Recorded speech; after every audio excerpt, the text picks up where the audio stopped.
What's up, everybody? My name is Jacob, and today I want to talk to you about creativity.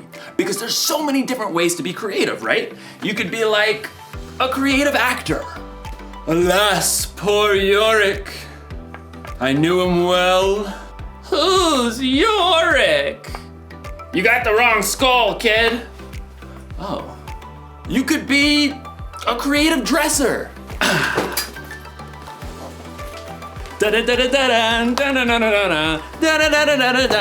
Hey!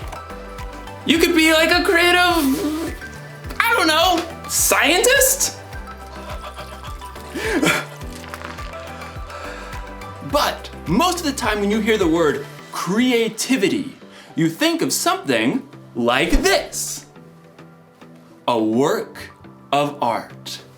Or maybe you think of something like this. Wonder what's got him so anxious. Oh! Oh! Ugh, ewy. In today's story, you're going to hear about the very best creation of all time. Actually, it's the very first creation of all time. It's where creativity was born. And cockroaches. No, it's good. It's indescribable. See you in a few. The Bible. It's 66 books of history, stories, letters, and poetry that fit together to form God's one big story. The epic adventure of how He created us and loves us so much that He made a way to rescue us. As we travel through the Bible, from Genesis to Revelation, we discover people who met God and found their lives changed forever. Now, for an amazing story, inspired by the book of Genesis, chapters 1 and 2. In the beginning, the very beginning, before the first breath, before the first flash of color, before the first moment in time, there was nothing. Nothing. Nothing except God. But when God saw nothing, He saw a blank canvas. He saw the perfect backdrop for a work of art beyond imagination.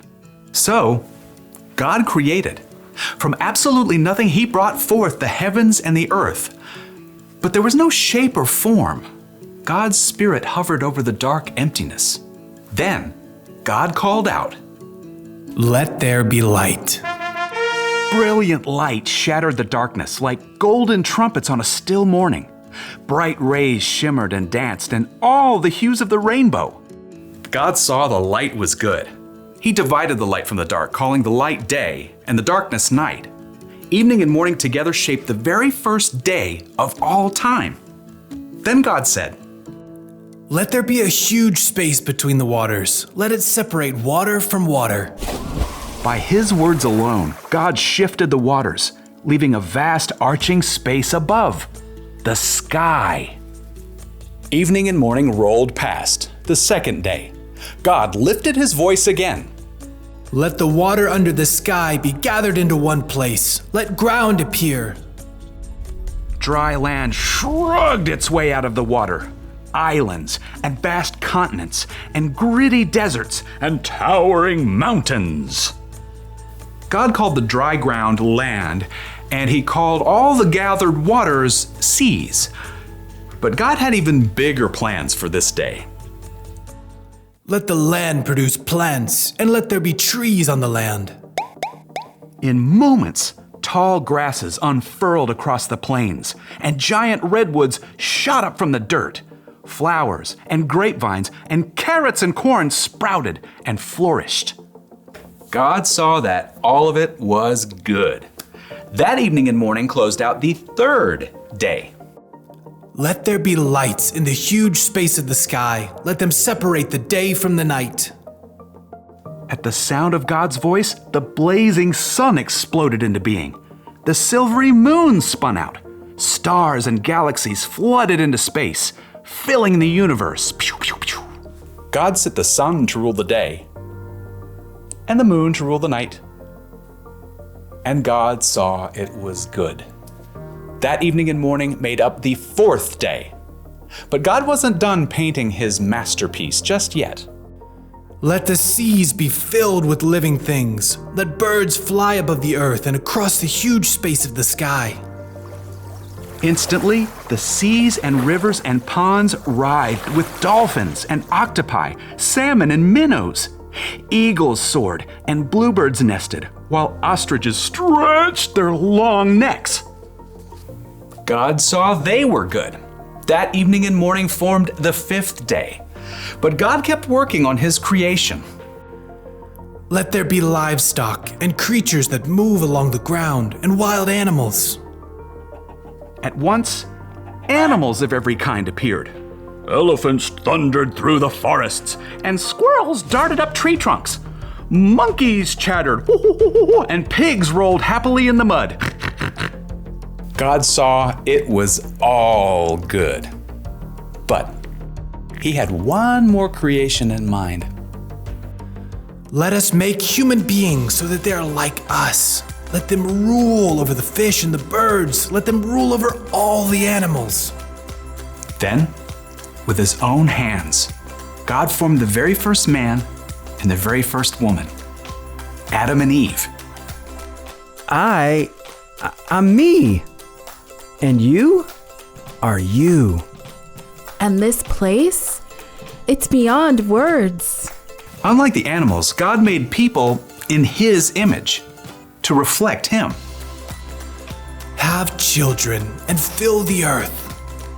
Rule over the fish and the birds and every living creature. I am giving you every plant on the earth for food. God looked over everything he had created and saw that it was very good. That evening and morning were the sixth day. And on the seventh day, God rested. His work was finished. His glorious creation was complete. But because God had formed people in his image, they too could reflect his imagination and creativity. The possibilities ahead of them were endless.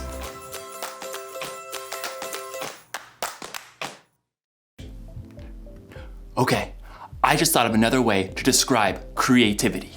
Creativity is imagining what you could do because you were made in God's image. God created everything, right?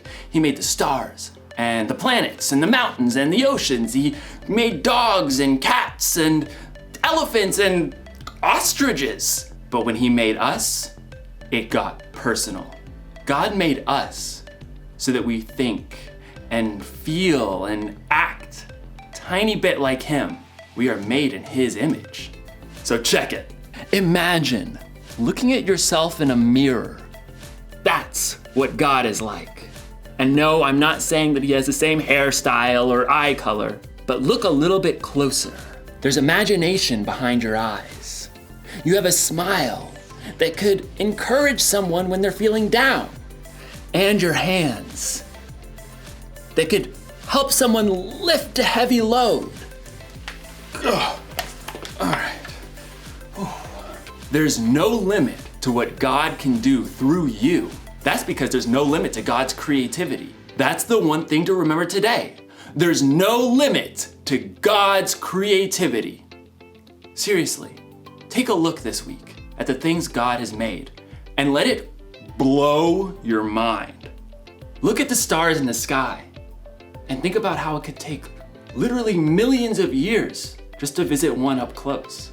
Listen to the sounds outside your window at night and let yourself wonder, how do crickets make that noise anyway? And then look really close in the mirror and see how unique you are. See the color and feel the texture of your skin. Look deep in the reflection of your eyes to see a God that made you and loves you more than you could even imagine. That should give us all a lot to think about.